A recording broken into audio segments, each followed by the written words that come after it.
मैं पढ़ने की कोशिश तो करता हूँ, लेकिन पढ़ाई में मन लगता ही नहीं है। बार बार ध्यान मोबाइल की तरफ चला जाता है। मैं जब भी पढ़ने बैठता हूँ, मेरा माइंड हजार बहाने बना के ले आता है कि कल से पढ़ूंगा, अभी तो एग्जाम में बहुत समय बाकी है, कल से पढ़ लूंगा ना, सोमवार से पढ़ लूंगा, अगले महीने से पढ़ लूंगा। और मैं इसी तरह अपना टाइम को वेस्ट करते रहता हूँ। भाई कब तक झूठ बोलते रहोगे? कब तक धोखा देते रहोगे अपने आप को? कब तक कल करते रहोगे? अपने आप को मूर्ख बनाते रहोगे? अगर आप इसी तरह अपने आप को धोखा देते रहोगे ना, तो इस दुनिया को नहीं, खुद को बर्बाद कर लोगे। आपका जो सपना है ना कि मैं पढ़ लिख करके ये करूंगा वो करूंगा, आपका जो भी ड्रीम है कि मैं पढ़ लिख के जॉब करूंगा या बिजनेस करूंगा, आपका सारा सपना बनकर ही रह जाएगा। इसीलिए मेरे भाई, आपके पास अभी जितना भी समय बचा हुआ है, उसको बिल्कुल सही तरीके से सही जगह पे यूटिलाइज करना शुरू कर दो। और एक बात हमेशा ध्यान रखना, राजा बनने के लिए पहले भिखारी की तरह मेहनत करना पड़ता है। आपके पास चाहे जितना भी समय बचा हुआ है, उस समय को आप कैसे सही से यूटिलाइज करके आप तैयारी कर सकते हैं, आप पढ़ाई में कैसे अच्छे से मन लगा सकते हैं, आपका माइंड जो बार बार डिस्ट्रैक्ट होता है उसको आप कैसे कंट्रोल कर सकते हैं, वो मैं इस वीडियो में बताने वाला हूँ। तो आप इसको बिल्कुल एंड तक देखिएगा। तो आपका समय ना बर्बाद करते हुए चलिए शुरू करते हैं। मुझे पता है कि ज्यादातर स्टूडेंट्स को पढ़ाई में मन नहीं लगता है, और ये फैक्ट भी है कि जो काम हम डेली बेसिस पे करने लग जाते हैं, या जो काम हम रिपीटेटिव मोड पे करने लग जाते हैं, बार बार करने लग जाते हैं, उससे हमारा माइंड बोर हो जाता है। हमारा माइंड बार बार बहाने बनाने लग जाता है। बार बार ध्यान पढ़ाई से हट करके मोबाइल की तरफ चला जाता है। मन करता है कि थोड़ा देर वेब सीरीज देख लूं, मूवीज देख लूं, या दोस्तों से बात कर लूं, या घूम फिर के कहीं से आ जाऊं, थोड़ा गपशप कर लूं। देखिए, मोटिवेट तो मैं आपको बहुत कर सकता हूँ कि अगर आपको लाइफ में कुछ करना है तो जो सोए हुए हो, डरे हुए हो, उठो और आगे बढ़ो, और तब तक मत रुको जब तक अपने लक्ष्य को हासिल कर ना लो। मैं आपको एग्जाम्पल भी बहुत दे सकता हूँ। डॉक्टर एपीजे अब्दुल कलाम को देखिए, जो लड़का कल तक पेपर बेचता था वो इंडिया का प्रेसिडेंट बन गया था, एक महान साइंटिस्ट बन गया था। आप भीमराव अम्बेडकर को देखिए, जिसको स्कूल में पढ़ने नहीं दिया गया, जिसको स्कूल में बैठने नहीं दिया जाता था, उन्होंने संविधान लिख डाला। तो वो लोग इतने गंदे सिचुएशन से उठ करके, इतने बुरे सिचुएशन से उठ करके इतना महान काम कर दिए इस दुनिया में, तो आप लोग क्यों नहीं कर सकते? लेकिन सिर्फ मोटिवेशन से ही काम नहीं चलेगा। आपको समझना होगा, फैक्ट को समझना होगा, आपके माइंड को समझना होगा, तभी आप कुछ कर सकते हैं। ये लड़ाई आपको दुनिया से नहीं, सबसे पहले खुद से लड़नी होगी, आपके माइंड से लड़नी होगी। आपका माइंड बार बार वही जाएगा जहां इसे मजा आता है। तो इसको कंट्रोल करने के लिए अपने इंटेलिजेंस को, अपनी बुद्धि को बीच में लाना होगा। हमारा माइंड दो तरीकों से कंट्रोल होता है, या तो डर से या फिर लालच से।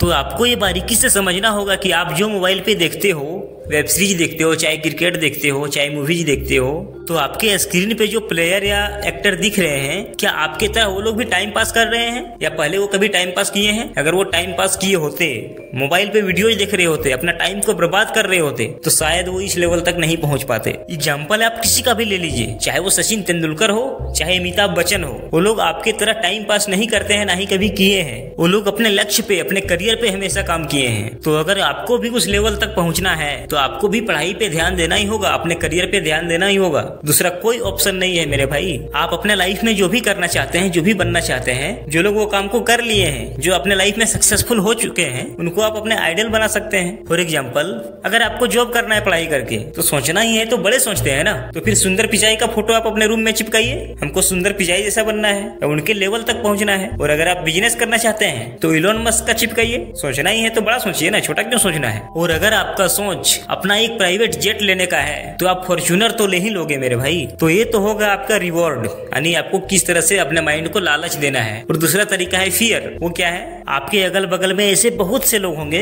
जो अपने लाइफ में कुछ ढंग का नहीं कर पाए हैं, जिन्हें 3 टाइम का खाना भी बहुत मुश्किल से मिलता है, ढंग के कपड़े नहीं मिलते हैं। उन लोगों को आप एग्जाम्पल के तौर पे ले सकते हो कि अगर आप अभी पढ़ाई पे ध्यान नहीं दिए, अपने करियर पे ध्यान नहीं दिए, तो आपकी जिंदगी इससे भी बदतर हो सकती है। और एक बात ध्यान रखिएगा, इस दुनिया में सिर्फ वो लोग ही कामयाब हुए हैं जो अपने समय को सही समय पर सही जगह पे लगाए हैं। तो फ्रेंड्स, अगर आपके पास कम समय भी बचा हुआ है तो भी कोई दिक्कत नहीं है। अगर आपका एग्जाम चल भी रहा है तो भी कोई प्रॉब्लम नहीं है, क्योंकि एग्जाम के बीच में कुछ दिनों की तो हॉलीडेज होती ही है, उसमें भी आप अच्छे से पढ़ सकते हैं। हर दिन आपको 24 घंटे में से 7 घंटे सोने के, 4 घंटे खाने पीने नहाने धोने के, और 3 घंटे अदर एक्टिविटीज आप जो भी करना चाहते हैं, फिर भी आपके पास समय बच जाता है 10 घंटे, जो कि आपके लिए बहुत है। अगर आप इसको भी सही से यूटिलाइज कर लेते हैं ना, तो आप बहुत आगे निकल जाएंगे, आप अपने एग्जाम में अच्छे से परफॉर्म कर पाएंगे। तो आपके पास जो भी समय बचा हुआ है उसको बिल्कुल एक सन्यासी की तरह बिताइए। जिस तरह एक सन्यासी अपनी दुनिया में सब कुछ त्याग करके अपना ध्यान सिर्फ भगवान पे लगा देता है, इसी तरह आपको भी अपने आप को इस दुनिया से गायब कर लेना होगा